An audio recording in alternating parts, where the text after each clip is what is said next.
Well, Juan Sharon, as we know all too well in Los Angeles, May Day is often a day of protests, and as you mentioned, this year was no exception. They're protesting from the air and on the ground in Huntington Beach on this May Day Friday. Move back! In Sacramento, there were some arrests. Stop supporting a tyrant, a coward! While Governor Gavin Newsom provided grim numbers 91 people lost their lives in the last 24 hours. to support his decision to keep some beaches closed and social distancing rules in place.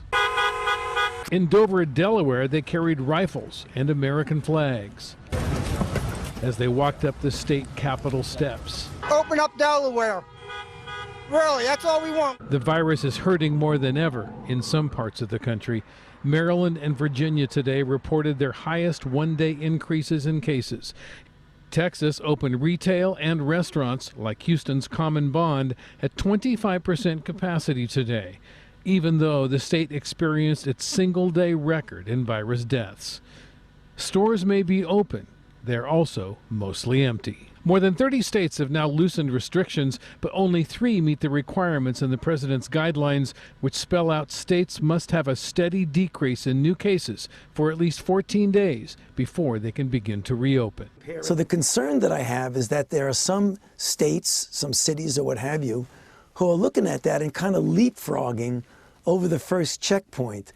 And I mean, obviously you could get away with that, but you're making a really significant risk. Dr. Anthony Fauci is allowed to speak on camera during White House task force briefings, but the White House will not allow him to testify before Congress next week.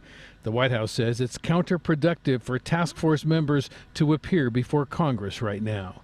Late this afternoon, a ray of hope for those struggling with the coronavirus. The FDA, using its emergency use power, approved the experimental antiviral drug remdesivir to be prescribed by doctors who were treating COVID-19 patients. An NIH study showed it could reduce recovery time. The drug's manufacturer is donating 1.5 million doses as early as Monday. An important treatment for hospitalized coronavirus patients.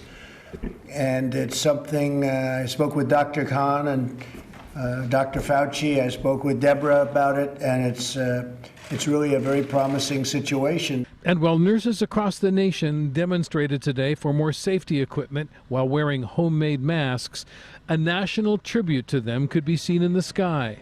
The Navy Blue Angels and Air Force Thunderbirds joined together in flyovers through big cities across the nation in tribute to healthcare workers and first responders who are risking their lives to save others. A sight for sore eyes. A salute from a grateful nation.